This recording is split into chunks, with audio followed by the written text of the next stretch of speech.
Matthew chapter 1, if you got a Bible. Matthew chapter 1.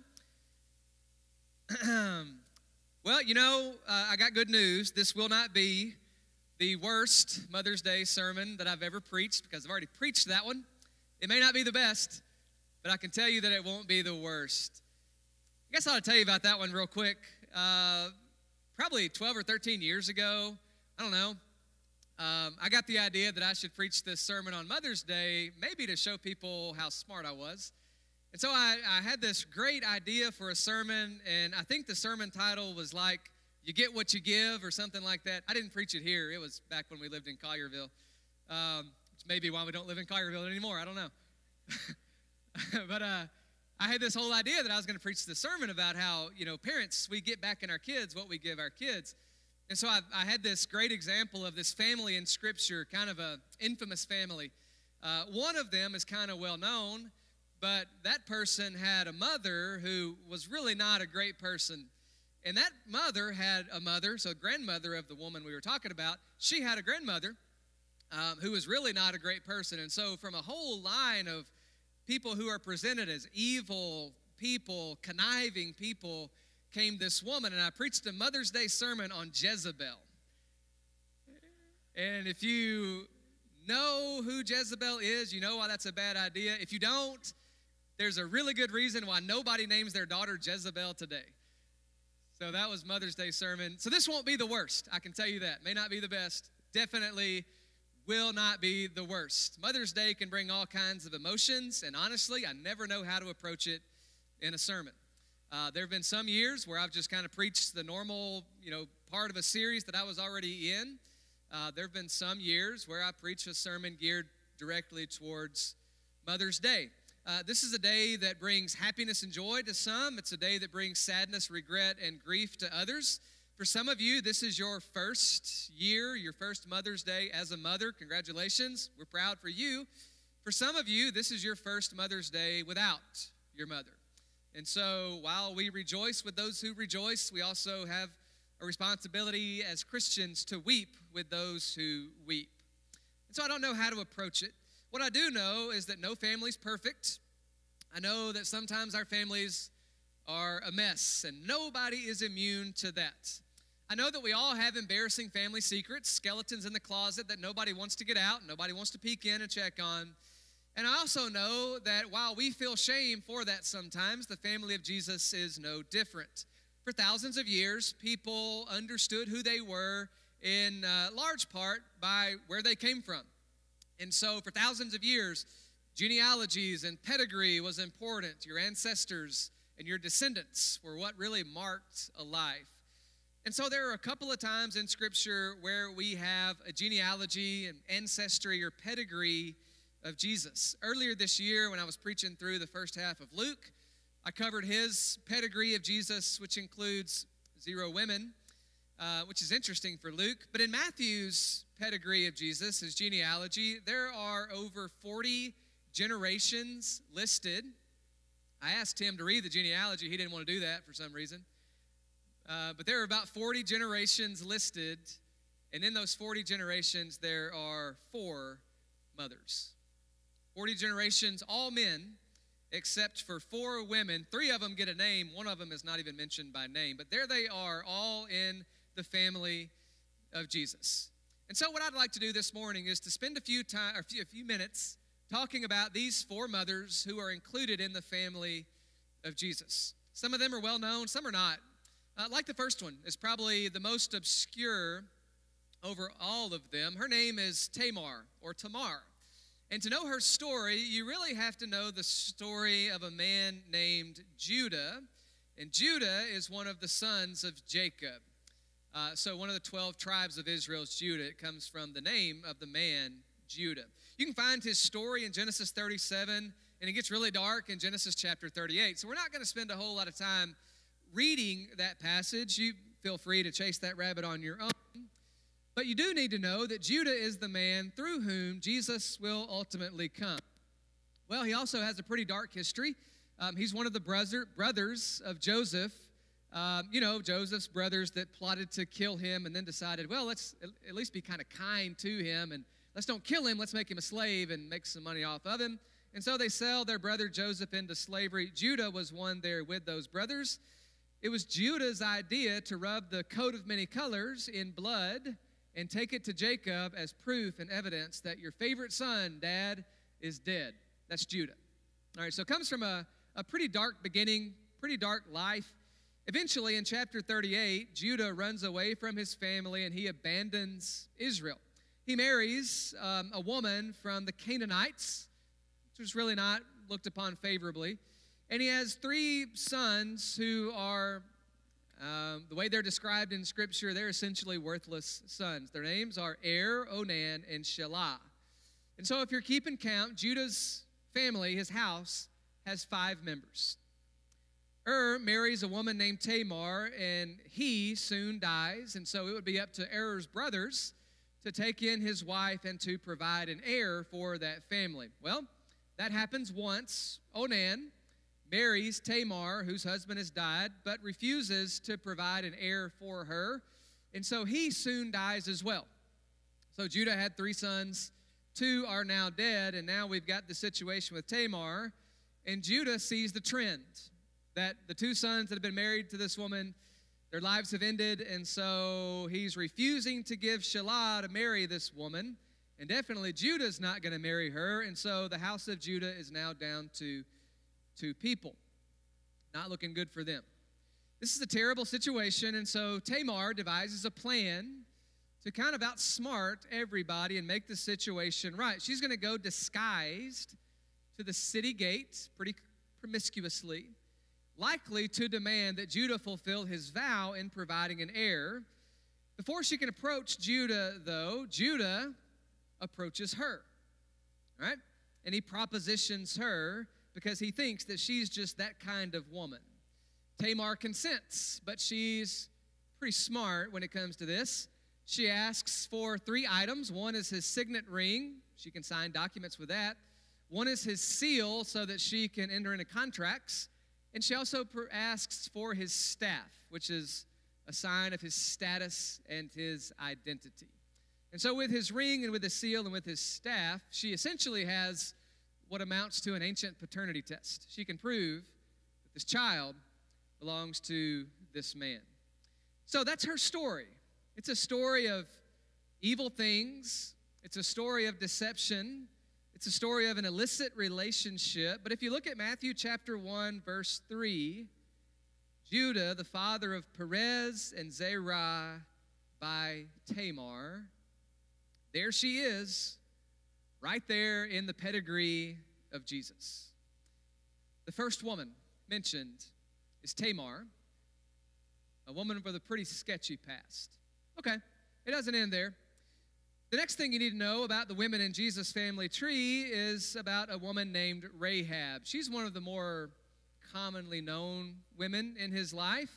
Her story is in Joshua chapter 2, but you need to know the background of the Canaanites. They were a people, just by archaeology, who worshiped in a lot of different ways. A lot of those would be outlandish to us today. They were known for their love at times of witchcraft and sorcery, sometimes cannibalism, and sometimes even the murder of their children. And so they would have memorials. Some of them would have memorials for these people who had died, their children, and sometimes evidence shows that those memorials would have been housed in the walls of their city. Well, in Rahab, we meet a woman who lives potentially in one of those walls of one of those cities in Jericho. While Tamar became what she was promiscuously, maybe accidentally, Rahab seems to be someone who entered into that kind of life by their choice. In a land of all kinds of people who are pretty evil, Rahab is presented as one who may have lived one of the more evil lives. But at some point, she had heard about God and heard about the power that God had had, and to hear her say it, she said, I heard what your God was doing. And so I believe that he is a God, that he is powerful. She knew that this God's people, they were winning the battles, and she wanted to be on his side. And so when some spies came in, Rahab housed them and kept them a secret and gave them a way out, and essentially tells a lie about where they have been and where they are going. When the walls of Jericho fall down, Rahab and her family are spared. But let's don't church it up and whitewash it. Rahab's story is one of selling herself and of selling the truth for lies. It's ugly, but when you look at Matthew chapter 1, verse 5, Salmon, the father of Boaz by Rahab, there she is, right there in the pedigree of Jesus. Speaking of Boaz, he brings us into view of the third woman in the family tree of Jesus.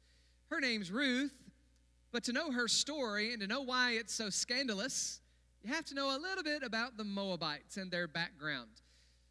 Short summary is that they are not the people of God. They are not allowed in the assembly of God's people, and they're definitely not allowed to marry into the people of God.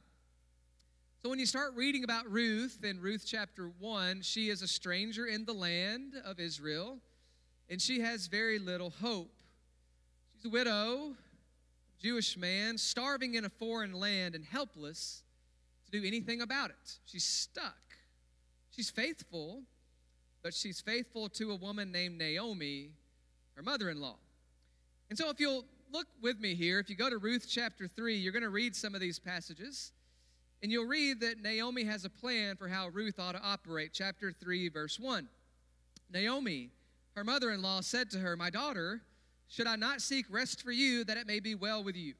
Is not Boaz, our relative, with whose young women you were? See, he's winnowing barley tonight at the threshing floor, and so wash and anoint yourself, put on your cloak, and go down to the threshing floor, but do not make yourself known to the man until he's finished eating and drinking. When he lies down, observe the place where he lies, go uncover his feet and lie down, and he'll tell you what to do." She replied, "All that you say, I'll do it." So she went down to the threshing floor and did just as her mother-in-law had commanded. When Boaz had eaten and drunk, and his heart was merry, he went to lie down at the end of the heap of grain. She came softly and uncovered his feet and lay down. And at midnight the man was startled, and he turned over, and a woman lay by his feet, and he said, "Who are you?" She answered, "I'm Ruth, your servant. Spread your wings over your servant, for you are a redeemer." And Boaz says, "May you be blessed by the Lord, my daughter. You've made this last kindness greater than the first, in that you've not gone after young men, whether poor or rich. And now, my daughter," he says, "do not fear. I'll do for you all that you ask. All my fellow townsmen know that you are a worthy woman." Long story short, Boaz is going to redeem Ruth, take her in, marry her, and provide for her. But her story is one of struggle, of being stuck. Her story is one of helplessness, an unlawful relationship. But there she is in Matthew chapter 1, verse 5, Boaz, the father of Obed, by Ruth. There she is in the pedigree of Jesus. And so Ruth and Boaz, they have a son named Obed. He's the father of a man named Jesse. And if you pick up in Matthew 1, verse 6, Jesse, the father of David, the king. Now we know King David, and that brings us to the final mother in the family line of Jesus. To know her story, you got to know what's going on when King David was ruling Israel. He has a reputation as a great war hero, as a man of blood, wins a lot of battles, killed Goliath, subdued his enemies, much better than Saul. Saul had killed his thousands, and David's got a great reputation. He's recognized by many as a great king. He's conquered the lands that the other kings couldn't get their hands on, lands that they were supposed to inhabit hundreds of years beforehand. David helps them. And so in the eyes of many, David is this great king in Israel. Rock star. He rules them. They love it. Everything is right. Until you get to 2 Samuel chapter 11. And if you read through that chapter, the whole thing is presented as David is at the wrong place at the wrong time. It's his fault. Because it starts in the spring of the year when the kings are supposed to go out to war and fight. David is at home. While all of his men are out battling, David is stuck around at the house. And he looks out from his window one day and he sees this woman who's taking a bath on her rooftop. It's not her fault. That's where you took baths. It's his fault. He keeps looking at her. And then this downward spiral begins. He says, I want that woman. Well, she's married to another man. I don't care. Bring me the woman. Well, what's a peasant girl in view of the king of Israel supposed to do? And so she goes to his house. The affair happens. The cover-up fails. David has Uriah, her husband, killed to try and make it all go away, but it doesn't. So eventually, David marries her. A child is born. Child dies 7 days later. The nation faces a crisis as David loses control of his family and of his kingdom because of these sons. Now, her name's Bathsheba. You're not even going to read about her or you are going to read about her, I guess. You're not going to read her name. In Matthew chapter 1, verse 6, Jesse, the father of David the king, and David was the father of Solomon by the wife of Uriah. She doesn't even get a name. What she gets is probably a lasting description of her shame. Because ultimately, David and Bathsheba will conceive again, and Solomon will be born. And Bathsheba, not mentioned by name, she will make it into the life of Jesus, the pedigree, the ancestry of Jesus. And so think about these four women. They're not really good stories. We can try to kind of gloss over it and try to make them examples. But they're not. Tamar's not an example of how to live, right? Rahab did some good things. Let's don't kid ourselves. Nobody would look you in the eyes in this room and say, I want my daughter to grow up and live like Rahab. Nobody names their daughter Rahab anymore. Ruth, Bathsheba. These are not happy, feel-good stories.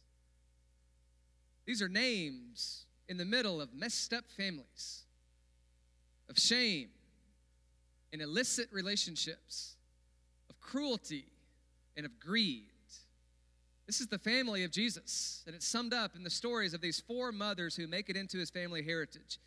And so that leads to a question of why Tamar and Rahab and Ruth and Bathsheba, why are these stories of wild women and a marriage that God had forbidden, an adulterous relationship that ended in tragedy, why are these included in the family line of Jesus? The only thing I can figure out is because that's life. Because we do ourselves a disservice if we look at it and kind of church everything up and make it all look good and say it's all okay and everything's good. That's not life. Life is not dressed up. It's not all roses. It's not always pretty. It's real and it's authentic. But it's not just life. That's the kind of life that Jesus came into. The shame of his unwed mother. The shame of knowing that behind your name, Jesus, you have this embarrassing pedigree of people who messed up a lot. It's not a perfect family tree. It's not all roses. Shame. It's forbidden. It's stuck. A lot of them are cruel and greedy and illicit. But that's life, and that's the life that Jesus came into, and that may be the kind of life that you are experiencing right now. But I want you to know that if that is your life, that it's pretty clear here that God still works in it. And in working in it, God still makes something out of lives like ours. Jesus wasn't born into this world and grow up and then one day as a teenager reading through his pedigree and becoming shocked at who's included there. He was from the beginning, right? And so he knew exactly what he was getting into when he entered into this world. He knew exactly what he was getting into when he entered into this world from that family and from that unwed mother. Jesus literally could have chosen to be born into any family on the planet. And he chose that one. The one that, looking back, is real and authentic and sometimes ugly and always messy. And so Jesus knows exactly what kind of lives we have, where we came from, what shame we bear, and what our embarrassing faults may have been. And I got to tell you that if Jesus can work through the stories of Tamar and of Ruth and of Rahab and of Bathsheba, there's no question that he can work through ours. And there's no telling what he can do with ours. And so this is Mother's Day. May not be the best Mother's Day sermon you've ever heard. It's not the worst one I've ever preached. I will tell you that. It's a day that presents us with all kinds of emotions, from happiness and joy to sadness and grief and regret.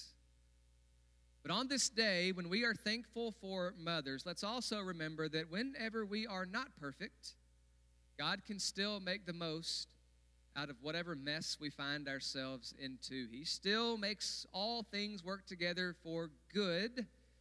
Doesn't mean that all things are good. It means that he can take all things, even evil, bad, shameful, cruel, greedy, illicit things, and work things together for good. And so wherever you are this morning, my challenge for you would be to not give up, to don't check out, and to don't quit. Or if you have, then maybe today is the day that you know you got to do what you got to do to get back to the kind of life that you know, really, that you should be living. It may be a mess. You may bear the shame. You may feel stuck. But you're not alone. You're not the only one who's felt that way. Those stories make up the pedigree, the ancestry of Jesus. The same stories that are the skeletons in our closets are in full view in Matthew chapter 1, and God still brings good things out of the mess. So don't quit, don't give up.